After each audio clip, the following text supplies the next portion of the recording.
நிலம் யாருக்கு சொந்தம்? விஜயநகர அரசவையில் ஒரு நாள் 2 விவசாயிகள் நீதி கேட்டு வந்தார்கள். அரசே, இவன் என் நிலத்தில் பயிரிட்ட பயிரை திருடிவிட்டான் என்று முதல் விவசாயி கூறினான். இல்லை அரசே, அந்த நிலம் என் தந்தையுடையது. அதனால் அதில் பயிரிடப்பட்ட பயிரும் எனக்குத்தான் சொந்தம் என்று இரண்டாவது விவசாயி கூறினான். 2 விவசாயிகள் கூறுவதை கேட்ட அரசர் கிருஷ்ணதேவராயர் குழம்பினார். இந்த குழப்பத்தை தீர்த்து வைக்க தெனாலிராமனை அழைத்தார்.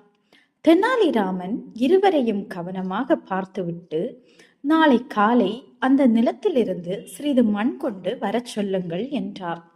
அடுத்த நாள் இருவரும் மண் கொண்டு வந்தார்கள். தெனாலிராமன் அந்த மண்ணை தண்ணீரில் கலக்கி பார்த்தார். ஒரு விவசாயியின் மண் மட்டும் விரைவாக கீழே அமர்ந்தது. மற்றொருவரின் மண் மிதந்தது. தெனாலிராமன் சிரித்தபடி சொன்னார், நிலத்தின் உண்மையான உரிமையாளர் முதல் விவசாயிதான் என்று கூறினார். கிருஷ்ணதேவராயர் தெனாலிராமனிடம், தெனாலிராமா, மண்ணை வைத்து எப்படி கண்டுபிடித்தாய் என்று கேட்டார். அரசே, உண்மையான விவசாயி நிலத்தை உழுதிருப்பான். கைகளில் மண் இயற்கையாக ஒட்டியிருக்கும். மண் ஈரமாக கனமாக இருக்கும்.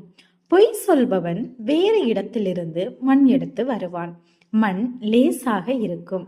அதனால்தான் நிலத்தின் உண்மையான உரிமையாளர் முதல் விவசாயி, இரண்டாவது விவசாயி சொல்வது பொய் என்று கூறினேன்.